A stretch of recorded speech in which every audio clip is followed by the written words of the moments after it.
Well guys, we're going to the moon. But first, before we get there, we've got to diagnose a little problem.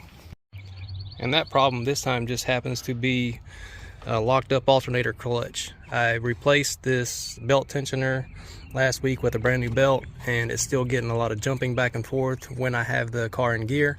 When I throw it in neutral, it kind of smooths itself out, but after further investigation, I found out that this clutch is actually locked up. It's supposed to free spin in one direction, and kind of like this one, you kind of spin it around, but this one's not doing it, and it's causing my belt to slap and jump and cause a lot of vibration noise. So today I'm going to swap it out. So if you are familiar with these cars, you know that these air boxes can be a pain in the ass to take off. They've got 4 grommets on the 4 corners that oftentimes get stuck.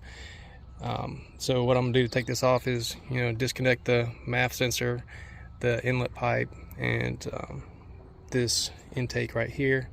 I just take my clamp pliers and slide that ring back, and I'll rock this and get it taken off. There is one thing to be very careful of depending on how old your car is. There's a little nipple right down here that runs to a radiator hose. I'm not sure if you can see it. There we go. Kind of zoom in there.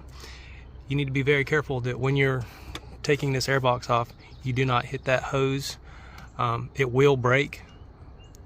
This one I did replace, I want to say about a year ago, because of the same thing happened to me. I pulled on the airbox and put a little bit too much down pressure on this tube right here, and it broke that hose, that nipple right off. I mean, it's easy fix, but it's just annoying how all the plastic parts on these cars put you in a bind when you're just trying to do a simple repair. Now that I have that airbox removed, I do want to point out something. I did take these, this is where those rubber grommets for the airbox fit onto.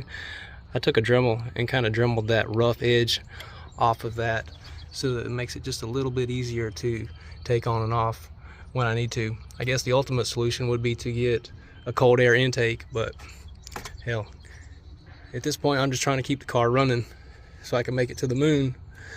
But anyway, now the next chore is to get this alternator off. I'll probably have to pull that tensioner pulley off again so I can access that bolt right there.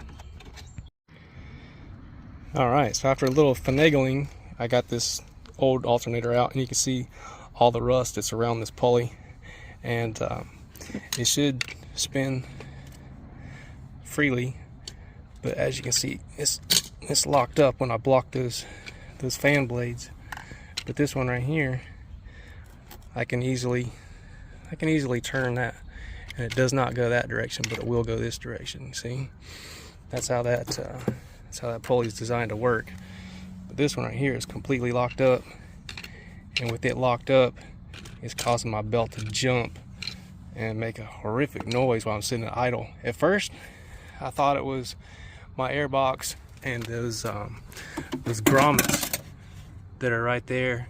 I thought those were causing the vibration on the mounting points, but yeah, after a new accessory belt and a new tensioner, it didn't solve the problem. So I had to do just a little bit more troubleshooting and found out this is the problem.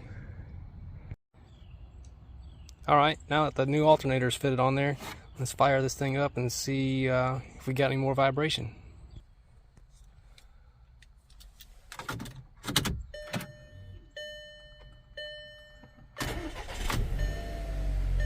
Oh, she sounds good.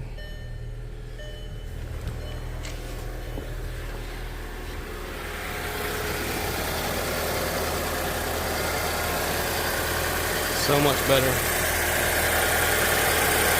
Barely even moving.